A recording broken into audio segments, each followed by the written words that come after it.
Сәлем, тауық еті қосылған манты. Тауықтың төс етін ұзыншалап, кейін кубиктеп, майдалап тураймыз.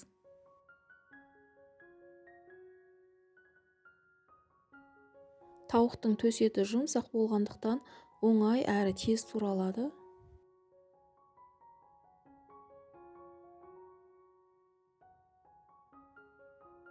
Пиязды жіңішке жұқа етіп турап,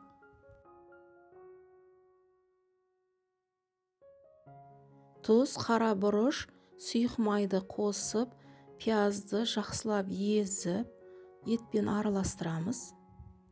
Тағы да қандай дәмдеуіштер қосса дәмді болады, комментарияға жазыңыздар.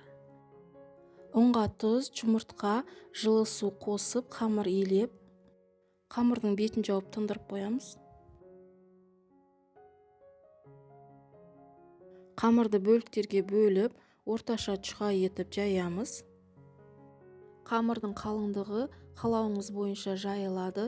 Егер өте жұқа болса, ішіндегі еті піскенше қамыры езіліп кетеді мантының.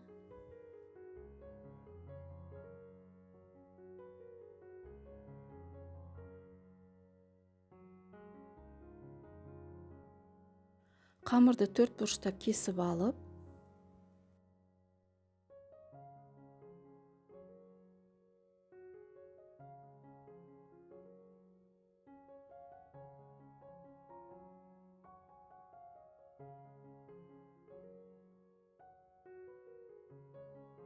мантоваркеге сұйық майды жағып,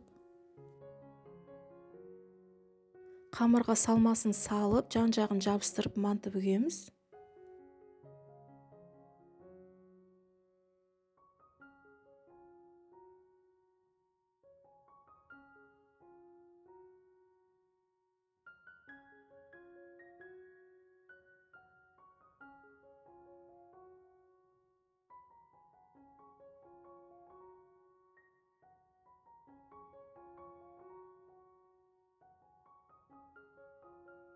Мантоваркеге мантыларды салып, қайнап тұрған судың буына пісіреміз.